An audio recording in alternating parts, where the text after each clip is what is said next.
Hey everybody, today we are in the studio with Annie from Annie in Adventureland. You may know her on TikTok or Instagram, and she's helping us tackle a topic that Mike and I know nothing about. Nope, not a thing.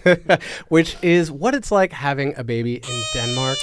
Yeah, compared to a baby in the US as well. Yeah. Because Annie, you have 4, and you've had children in both. Births That's a all really over the unique place. experience. Yeah. I was very excited about the possibility of giving birth in a foreign country. Nervous about it. Sure. But man, they handled it so well. They're used to it here. Yeah. You know, Yeah. at least hospitality. I was so excited to give birth at the same hospital that like the queen The royal and the family princess. does, right? Let me tell you, it is not a very royal experience, but that's okay. It's common and humbling, and we love that. You know? Because they're born the same way, Exactly, whether your exactly. bloodline goes back to Gorm the Old, Exactly, or yeah. you're just a regular old just a regular, American regular mom birth. Exactly. in Denmark. And that was a thing. That was fun.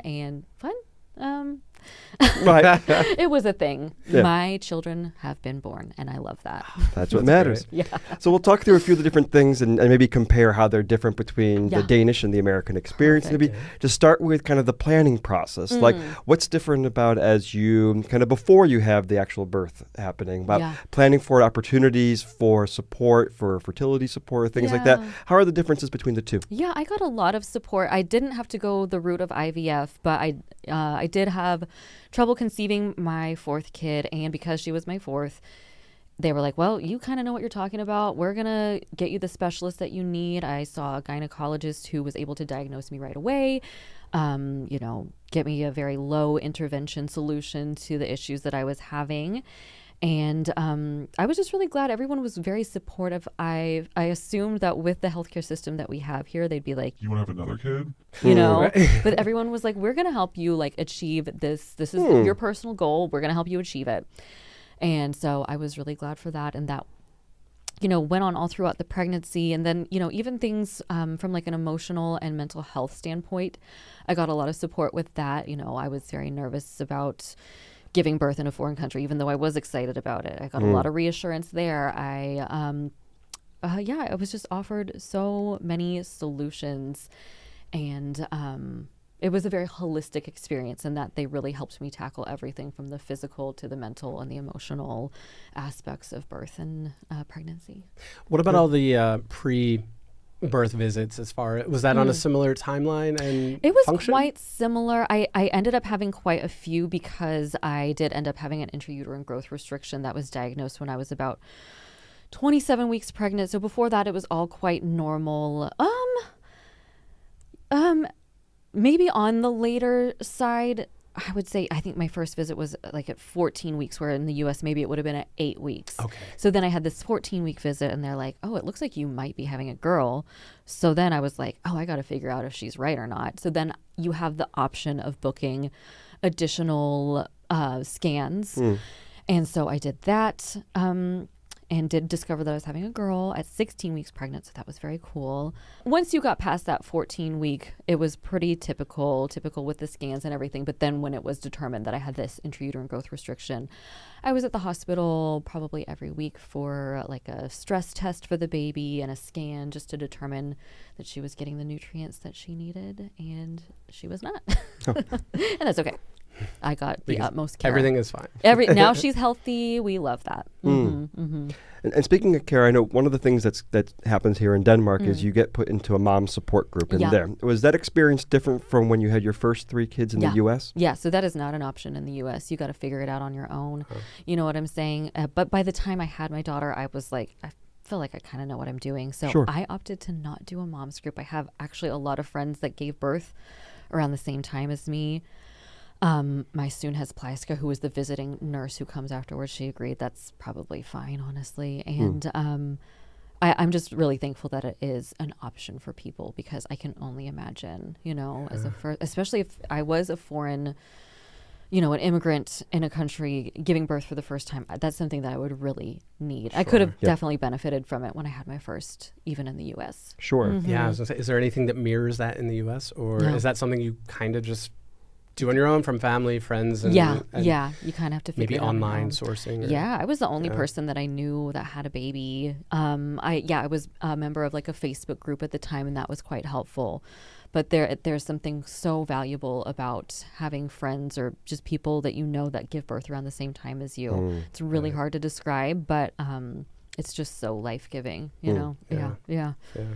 So you're on your own to find it in the U.S., but here you get help along the way. Government to mandated program. Wow. That's just it's through the hospital. And I have met people that have, they become friends because their moms were in mom's group together. Oh, wow. You know what I'm saying? Yeah. And like the mom's group, they're like people. So they have like the same almost birthday. Exactly. So they stay friends. The moms are still friends. They still like hold mom groups where they meet up like once or twice a month. But now their babies are like our age. You know what I'm saying? Wow. Yeah. So it's really cute. Cool. They like make these like lasting, lifelong friendships. It's not always that way. Sure. But there is that opportunity there. And I think that is just so, it's just, Copenhagen has such a small town vibe sometimes. And you're like, this is why, like the way that they're socialized here it really sets you up for success. Yeah. And the home visits you mentioned were part of the visiting nurse would come to see you. Yeah. What's the frequency of that, and how long does that go? So they start out quite frequent. I think it's every few days at first, and then every couple weeks. And they're basically there to, of course, weigh the baby, check on the growth, make sure. But they're also really like assessing the vibe of the family, there to offer help with whatever you need. So, I mentioned to my soon has Plyaska, I'm having a hard time like making meals that everybody's going to eat. So she brought me this book that like taught me how to feed my whole family. Yeah, like very comprehensive, there to like provide for the health of the whole family. And I thought that was so cozy, and that's not really something that you would get in the U.S. either in so many ways. So yeah, you would have follow-up visits, but you would bring the baby to get weighed in the office. Some of the hardest experiences that I had after birth was like dragging my ass out of bed, just, a couple days after giving birth, like putting the baby in the car, all that kind of stuff. So to have them come to you is just, especially for a first-time mother, that would have to be game-changing. Yeah, so much of those early days really can set the tone for your whole motherhood experience. So when you're going to have this like just nice, comfortable experience, I am just so happy for moms here. I know it's not always perfect, but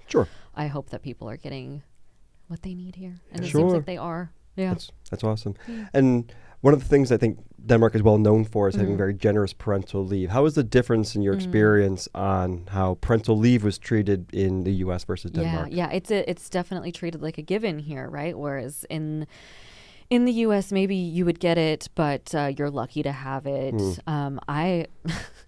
The industry that I worked in before, like, never really allowed for any sort of maternity leave, and that was just why I was like, that was another huge reason that I wanted to be a stay-at-home parent, homeschool my kids, because it just was going to make the most sense financially as well, So, yeah, it's just kind of crazy. The U.S., I think, is, I think the worst ranking when it comes to maternity and paternity leave is just not even heard of, really. Yeah. I remember when we lived in the U.S., my husband had like 2 weeks of paternity leave, and everyone was like, wow, oh my God, you're so lucky. Oh my God. How much did he have here for your fourth? He had, I want to say, because I was not working, he was only allowed 8 weeks or something. Only. Yeah. But by the time I had my fourth, I kind of was like, can you go back to work now? Right. It's kind of my thing. I got this. Exactly. Like, let's get this show on the road. Let's adjust to normal life at this point. But I'm still, of course, it's great. It's still a huge privilege. So I'm not complaining. Yeah. So the state mandated paternity and maternity is definitely higher. Oh gosh, yeah. And it seems to be getting better. I feel like the U.S. is catching up, but just as slow, and it's driven by the private sector. In most cases. Yep.